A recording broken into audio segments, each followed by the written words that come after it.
Please be seated.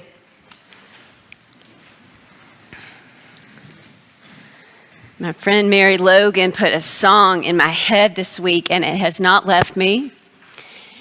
So I'm going to burden you with it now. I'm going to sing it slow because I'm an okay singer. That's all you're getting here. I'm going to sing it slow because the words are the thing. And you know this song, so don't make me do this all by myself. You can join me. Blackbird singing in the dead of night, take these broken wings and learn to fly. All your life you were only waiting for this moment to arise. Blackbird singing in the dead of night, take these sunken eyes and learn to see. All your life you were only waiting for this moment to be free. Blackbird fly, blackbird fly, blackbird singing in the dead of night. Take these broken wings and learn to fly. All your life you were only waiting for this moment to arrive. So this is a song that Paul McCartney wrote during the Civil Rights Movement to encourage African American women. It wasn't his country. It wasn't his culture. But he wrote it an encouragement to others. What we do during Lent is it's about learning to fly, even with our broken parts, because we are meant, when Easter Sunday rolls around, to rise with Christ. How we do that work is what these texts that we get during Lent are all about. So we might think of Lent as flight school. And these sacred texts that we are given point us the way. They teach us about lifting, which is really about transforming myself, you transforming yourself, God in all of it, into everything that we are created to be. So in today's text, Moses passes through the wilderness to get to the mountain of God. He's just shepherding sheep, minding his business, and he comes upon a burning bush. Something mysterious in it because it was not consumed. And Moses is all in to figuring it out. Moses is all in to learning about that bush, what is before him, until he understands that it is God in the bush. And once he understands that, he goes cold and he turns away. And the story says that he's afraid. So the Jewish rabbis have, over the centuries, disagreed over what it means that Moses turned away from fire. I did not listen to Krista Tippett today. I understand she talked about this if you've been listening to her. So let's see how we go. They argued for centuries about why Moses turned away from the fire. Some of the rabbis argued that the true objective of faith is perfection of our character, good behavior, ethics, and acting right. So Moses turns away from the burning bush because he wants to show humility from God. He wants to show that he knows his place in the world. And that's the proper action, those rabbis believe, to show humility. I'm just a human before the divine. And so for that reason, Moses was given an aura when he returns to his people. And he's luminescent before them, and it sort of demonstrates that he is indeed special and set apart and ready to go lead his people to the promised land. Another school of Jewish thought, Maimonides, was one of the most influential rabbis of all time. He lived in the 12th century, and he argued that perfection is not the goal of the spiritual life, like getting our act together. The goal of the spiritual life is to become enlightened. Our work is to embrace the mysteries of the divine, to become one with God. This school of thought said that by hiding his face, Moses lost an opportunity to go deeper with God. There is a fire in front of Moses that will not burn him, and he turns from it. So, where this goes is that transformation is not about a change in our behavior so much as it is about a change in our heart, in our soul. We work on our souls, and the other parts of us fall into place. We get this right, we get our soul right, and the other things fall in line. Here's the thing about this God. Moses is just keeping his family sheep, and God shows up. God is there. God is inserted into this world and this life. And God goes after Moses, pursues Moses, knows his story, names what Moses is capable of doing in the world, showing the people of Israel that they could fly. He says, Moses, you can be the fire for your people. Moses asks two questions when God shows up, and they're really essential human questions. They're our questions. They're good questions. First, Moses asks God, who am I? He's got a lot of string of other things at the end of that sentence, but the essential question Moses asks is, who am I?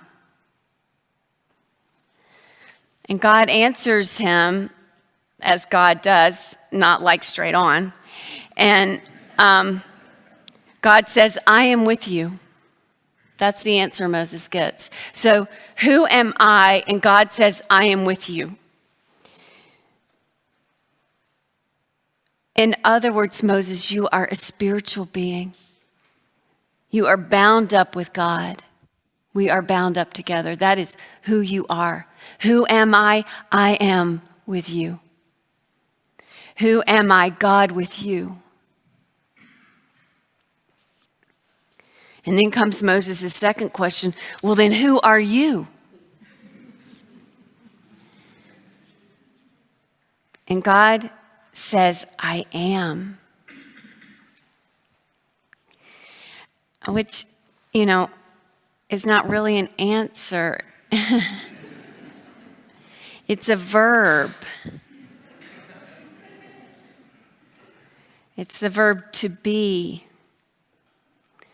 We want God to be contained in an object or a subject, and God comes back as a verb. God is being. God is being. So who am I? I am with you. And who are you? I am. It all comes down to this thing of being.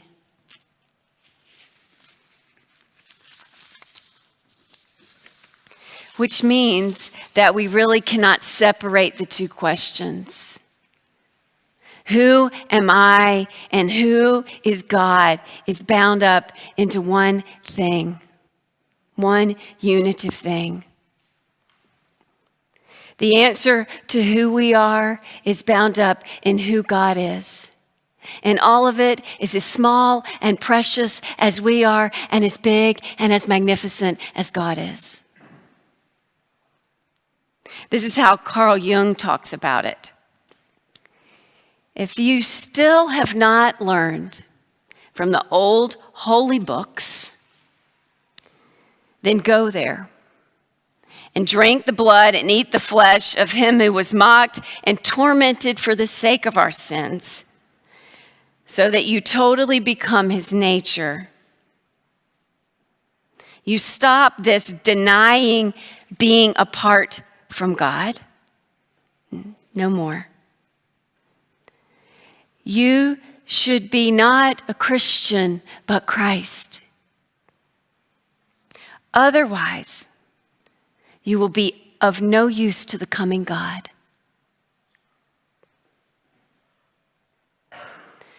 This is our faith, as small and as precious as we are, and as big and as magnificent as God is. This brilliant poet, Tony Hoagland, who died last year, implied it this way. Not understanding what I am, and yet sometimes I remember and I burst into tears.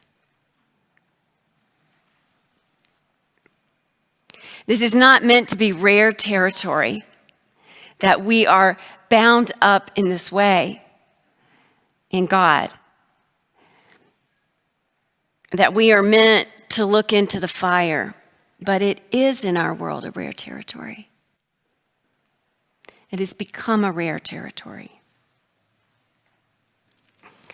Which brings me to the other botanical that was mentioned in today's reading, the fig tree, that is without fruit, and the landowner is done with it. Cut it down, he says to the gardener. So we re-landscaped our front yard about 5 years ago, and we put in raised beds in a corner of the front yard because that's where the gorgeous sun beats down.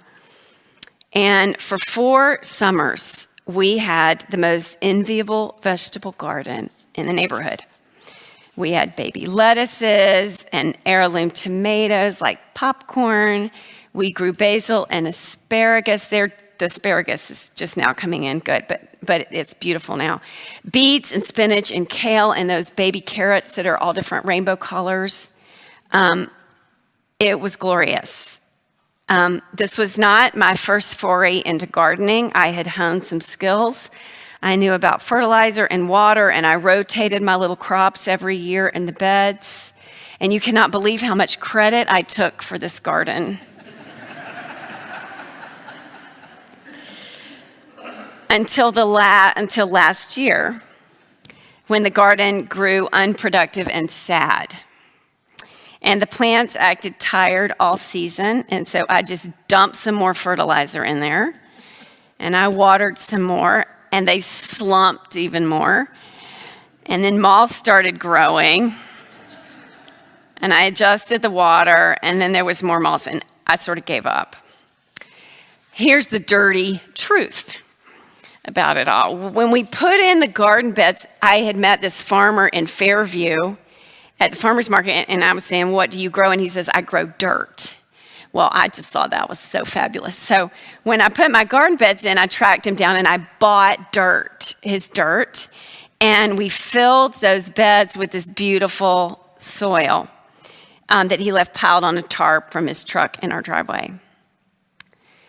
And so, of course, that soil had like bacteria and fungal matter and little bitty nematodes and gigantic earthworms and all this good stuff in it. That's who gets the credit. All those critters get the credit for that gorgeous garden that I had. It was really good dirt, but last summer my dirt had gotten really tired. It was overworked dirt. So last weekend we focused on the soil because it's about that time again, and we put in vermiculite to open up the soil and some peat, and I'm going to add a little lime because somebody told me this morning that I need to do that. But the best thing of all that we added was something called moo-nure. It is this black wonder of cow dung and organic matter. And my son tilled it in, and now we've got these beds of this just gorgeous loamy soil. And I believe we're back in business. The vineyard owner wants the fig cut down because the fig isn't producing. He wants it to make room for something that is productive. The vineyard owner is looking at the fig. But the gardener is looking at the soil. The gardener knows how to cultivate fruit and a bloom, and that it happens below the surface. And so that's what Lent is. It's a time where the church reminds us that we got to grow some dirt. We got to look at our dirt, get in there. So again, nurturing the dirt, the soil of us, is rare territory in this world. We are a roundup culture that scatters weed and feed products and calls it a day. And there is so much more to be cultivated in our souls. Some of us are lucky. We've been going about our business, shepherding, and we come upon fire, and it has called to us, and we've gotten dropped into some decent loamy soil. Or some gardeners put some decent compost around us. And we can fruit. So that's good for a couple of reasons. Your life is meant for this fruit. You're meant to fruit and bloom. You aren't meant to go through life not blooming. So the world needs your figs. That's important, that you know that and that you work towards that. And I just also have to say, figs are the most gorgeous thing to eat. I've got 2 in my yard, and they're beautiful, and they don't last long. You got to eat them quickly. So I'm going to tell you, this is a total aside, but I'm going to give you the best fig recipe ever right now. Because I'm a woman, and I can do this. I can get away with it. So here you go. You take your carton of figs that you get at the market, and you cut them into quarters. And then you get a lovely loaf of crusty bread, like artisanal bread, something yummy. And you rip it into pieces.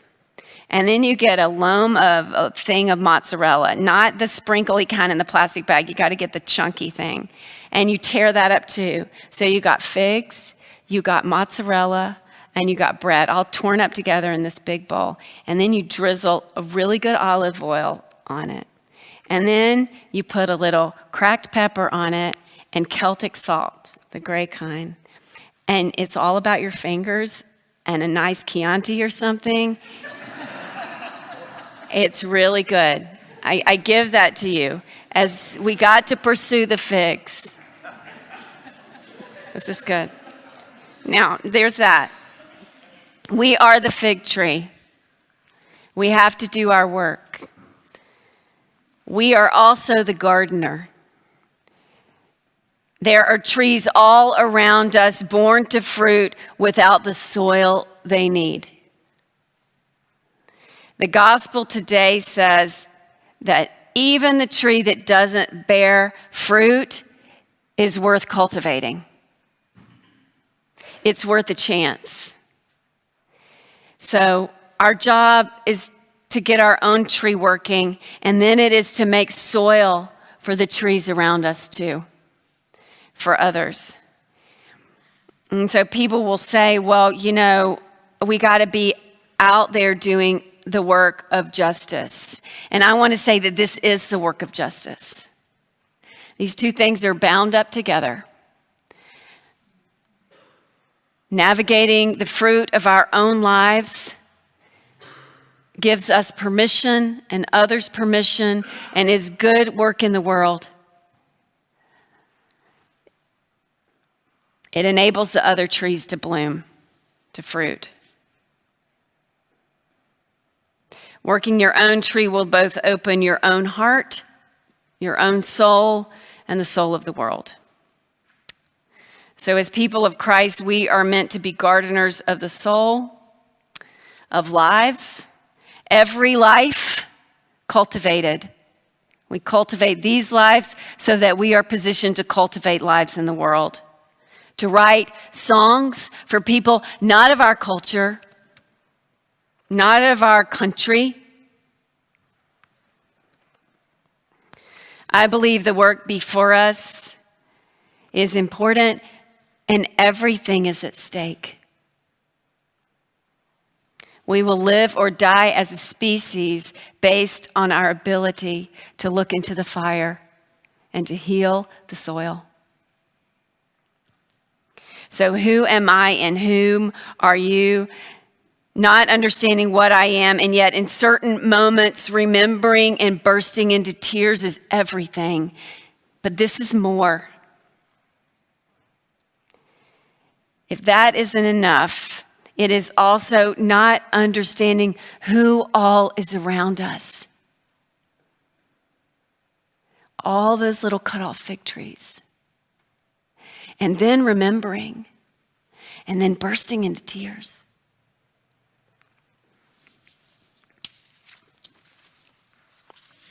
So let's sing again. Blackbird singing in the dead of night, take these broken wings and learn to fly. All your life you were only waiting for this moment to arrive.